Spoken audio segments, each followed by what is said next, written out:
My prayer was, for as long as I can remember, God, use me. Use me, use this life. I don't know what the future holds for me, but I know that there is a vision for my life that is greater than my imagination can hold. Use me, use me. What would you have me to do? And that dream, that desire, that prayer brought me somehow to television. I had failed on an epic scale. An exceptionally short-lived marriage had imploded, and I was jobless, a lone parent, and as poor as it is possible to be in modern Britain without being homeless. The fears that my parents had had for me and that I had had for myself had both come to pass. And by every usual standard, I was the biggest failure I knew. Now, I'm not going to stand here and tell you that failure is fun. That period of my life was a dark one, and I had no idea that there was going to be what the press has since represented as a kind of fairy tale resolution. I had no idea then how far the tunnel extended, and for a long time, any light at the end of it was a hope rather than a reality. So why do I talk about the benefits of failure? Simply because failure meant a stripping away of the inessential. I stopped pretending to myself that I was anything other than what I was, and began to direct all my energy into finishing the only work that mattered to me.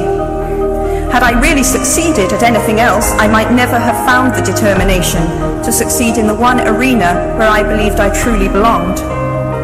I was set free, because my greatest fear had been realized, and I was still alive, and I still had a daughter whom I adored, and I had an old typewriter and a big idea. And so rock bottom became the solid foundation on which I rebuilt my life.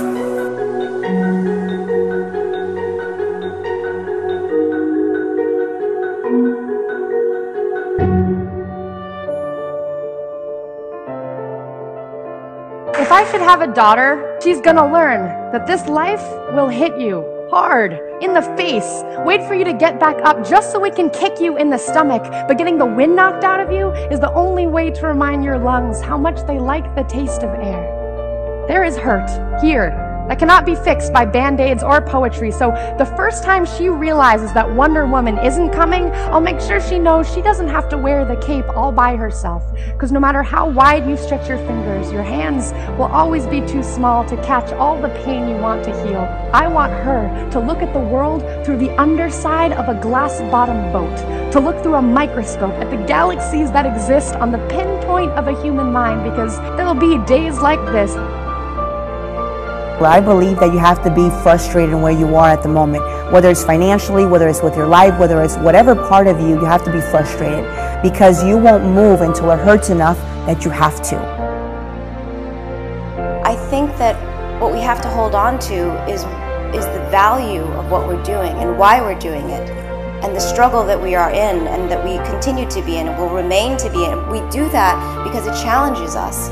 And that pushes us to be more and better. Is it difficult? Yes. Is it going to continue to be difficult? Absolutely.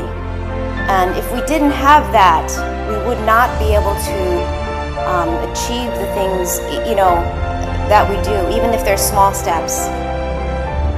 Now, the night I graduated from Sevier County High School, we were all asked to stand up and talk about what we were going to do with the rest of our lives, and everybody had a different story. And when it came my time, I stood right up there and said, I'm going to Nashville and I'm going to be a star. Well, the whole place laughed out loud, and I was so embarrassed because I thought, well, how odd, why is everybody laughing? Because that's what I'm going to do. But as bad as I felt at that moment and as embarrassed as I was, it did not shake me from my dreams.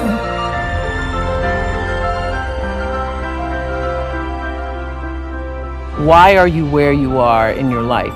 The choices that you have made have been because of what you believe to be true for yourself. If you can see it and believe it, it is a lot easier to achieve it.